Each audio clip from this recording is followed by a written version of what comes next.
ನಮಸ್ತೆ ವೀಕ್ಷಕರೇ.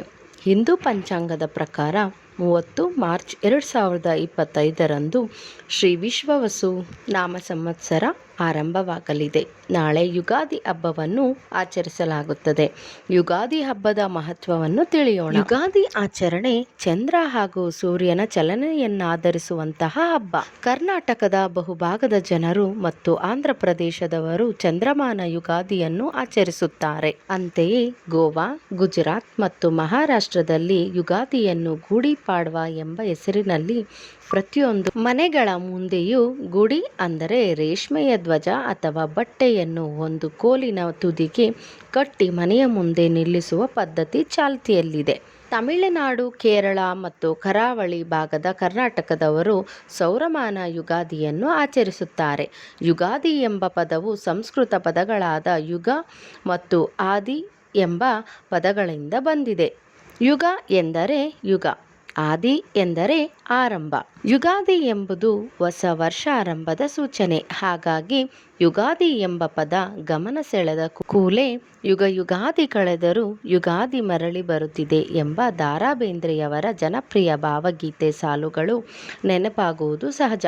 ಶ್ರೀ ಕ್ರೋಧಿ ನಾಮ ಸಂವತ್ಸರ ಮುಗಿದು ಶ್ರೀ ವಿಶ್ವವಸು ಸಂವತ್ಸರ ಈ ಯುಗಾದಿಯೊಂದಿಗೆ ಶುರುವಾಗಲಿದೆ. ಯುಗಾದಿ 2025ರ ದಿನಾಂಕ ಸಮಯವನ್ನು ತಿಳಿಯೋಣ. ಪುಸ್ತಕ ವರ್ಷ ಯುಗಾದಿ ಹಬ್ಬ ಇದೇ ತಿಂಗಳ ಕೊನೆಯಲ್ಲಿ ಅಂದರೆ 2025ರ ಭಾನುವಾರ ಮಾರ್ಚ್ 30ರಂದು ಬಂದಿದೆ. ಯುಗಾದಿ ಹಬ್ಬಕ್ಕೆ ಸಂಬಂಧಿಸಿದ ಚೈತ್ರ ಮಾಸ ಶುಕ್ಲ ಪಕ್ಷದ ಪಾಡ್ಯತಿಥಿ ಮಾರ್ಚ್ 29ರ ಸಂಜೆ 5:57ಕ್ಕೆ ಶುರುವಾಗಿ ಮಾರ್ಚ್ 30ರ ಮಧ್ಯಾಹ್ನ 2:19ಕ್ಕೆ ಸಂಪನ್ನವಾಗುತ್ತದೆ. ಯುಗಾದಿಯ ದಿನ ದೇವರ ಪೂಜೆ ಹೇಗೆ ಮಾಡಬೇಕು ಎಂದು ತಿಳಿಯೋಣ. ಚೈತ್ರ ಮಾಸದ ಶುಕ್ಲ ಪಕ್ಷದ ಪಾಡ್ಯತಿಥಿಯ ದಿನವೇ ಸಂವತ್ಸರದ ಮೊದಲ ದಿನವೇ ಯುಗಾದಿ. ಹಿಂದೂಗಳಿಗೆ ಈ ದಿನ ಬಹಳ ವಿಶೇಷವಾದುದು. ಹಬ್ಬದ ಸಂಭ್ರಮ. ದೇವಸ್ಥಾನಗಳಲ್ಲಿ, ಮನೆಗಳಲ್ಲಿ ಯುಗಾದಿ ಹಬ್ಬದ ಆಚರಣೆ ಬಲು ವಿಶೇಷ. ಕರ್ನಾಟಕದ ಬಹುತೇಕ ಪ್ರದೇಶಗಳಲ್ಲಿ ಚಂದ್ರಮಾನ ಯುಗಾದಿ ಆಚರಣೆ ಚಾಲ್ತಿಯಲ್ಲಿದೆ. ಚೈತ್ರ ಮಾಸ ಎಂಬುದು ಮಹಾವಿಷ್ಣು ದೇವರಿಗೆ ಸಂಬಂಧಿಸಿದ್ದು. ಯುಗಾದಿಯ ಇಂದಿನ ದಿನವೇ ದೇವರ ಕೋಣೆಯಲ್ಲಿ ಪಂಚಾಂಗ, ತರಕಾರಿ, ಧಾನ್ಯ, ಫಲ, ತಾಂಬೂಲ ಮುಂತಾದವುಗಳನ್ನು ಚಂದವಾಗಿ ಜೋಡಿಸಿಟ್ಟಿರಬೇಕು. ದೇವರ ದೀಪ ಹಚ್ಚಿಟ್ಟಿರಬೇಕು. ಮನೆಯ ಬಾಗಿಲಿಗೆ ಮಾವಿನ ತೋರಣ ಕಟ್ಟಬೇಕು. ಮನೆಯ ಬಾಗಿಲ ಎದುರು ರಂಗೋಲಿ ಹಾಕಬೇಕು. ಹೊಸ್ತಿಲು ಮತ್ತು ಮುಖ್ಯ ದ್ವಾರದ ಮೇಲ್ಭಾಗದಲ್ಲಿ ಅರಿಶಿಣ ಮತ್ತು ಕುಂಕುಮಗಳನ್ನು ಲೇಪಿಸಬೇಕು. ಮನೆಯ ಒಳಗೆ ನಿಂತು ಅರಿಶಿಣ, ಕುಂಕುಮ ಮತ್ತು ಗಂಧವನ್ನು ಲೇಪಿಸಬಾರದು. ಹೊರಗೆ ನಿಂತು ಈ ಕೆಲಸ ಮಾಡಬೇಕು. ಯುಗಾದಿ ದಿನ ಅರುಣೋದಯಕ್ಕೂ ಮುಂಚಿತವಾಗಿ ಬ್ರಹ್ಮ ಮುಹೂರ್ತಕ್ಕೆ ಮೊದಲು ಎದ್ದು ನೇರವಾಗಿ ದೇವರ ಕೋಣೆಗೆ ಹೋಗಿ ದೇವರ ದರ್ಶನವನ್ನು ಮೊದಲು ಮಾಡುವುದು ವಾಡಿಕೆ.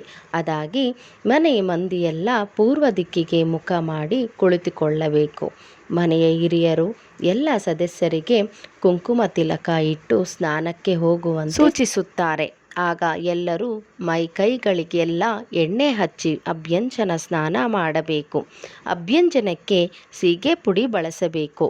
ಉಗುರು ಬೆಚ್ಚಗಿನ ನೀರಿನಲ್ಲಿ ಸ್ನಾನ ಮಾಡಬೇಕು. ಅಭ್ಯಂಜನಕ್ಕೆ ಮೊದಲು ಎಣ್ಣೆ ಹಚ್ಚುವ ಸಂದರ್ಭದಲ್ಲಿ ಅಶ್ವತ್ಥಾಮಾದಿ ಸಪ್ತ ಚಿರಂಜೀವಿಗಳನ್ನು ಮಾರ್ಕಂಡೇಯರನ್ನು ಸ್ಮರಿಸುವ ಶ್ಲೋಕ ಹೇಳಬೇಕು. ಅಶ್ವತ್ಥಾಮ ಬಲಿರ್ವಾಸ್ಯಃ ಹನುಮಾಂಚ ವಿಭೀಷಣಃ ಕೃಪಃ ಪರಶುರಾಮಶ್ಚ ಸಪ್ತೈತೆ ಚಿರಂಜೀವಿನಃ. ಹೀಗೆ ಅಭ್ಯಂಜನವನ್ನು ಮಾಡಿದ ನಂತರ ಮಹಾಗಣಪತಿ ದೇವರನ್ನು, ವಿಘ್ನನಾಯಕನನ್ನು ಸ್ಮರಿಸಿ ಪೂಜಿಸುತ್ತಾ ಮನೆ ದೇವರ ಪೂಜೆಯನ್ನು ನೆರವೇರಿಸಬೇಕು. ಬಳಿಕ ತುಳಸಿ ಪೂಜೆ ಮಾಡಬೇಕು. ಅದಾಗಿ ಪಂಚಾಂಗ ಪೂಜೆ ಮತ್ತು ಪಂಚಾಂಗ ಶ್ರವಣ ಮಾಡಬೇಕು. ಯುಗಾದಿ ಸಂಭ್ರಮದ ಕಾರಣ ನೈವೇದ್ಯಕ್ಕೆ ಯುಗಾದಿ ಖಾದ್ಯಗಳನ್ನು ಇರಿಸಬೇಕು. ಬೇವು, ಬೆಲ್ಲ, ಮಾವು ಮುಂತಾದ ಫಲಗಳನ್ನು ಬಳಸಬೇಕು.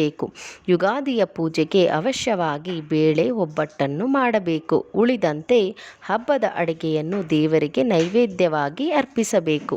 ಪೂಜೆ ಸಂಪನ್ನವಾದ ಬಳಿಕ ಹೊಸ ಉಡುಪು ಧರಿಸಿ ಬೇವು ಬೆಲ್ಲ ತಿಂದು ಸಂಭ್ರಮಿಸಬೇಕು. ಧನ್ಯವಾದಗಳು ಸ್ನೇಹಿತರೆ. ಎಲ್ಲರಿಗೂ ಶುಭವಾಗಲಿ. ಎಲ್ಲರಿಗೂ ಯುಗಾದಿ ಹಬ್ಬದ ಶುಭಾಶಯಗಳು.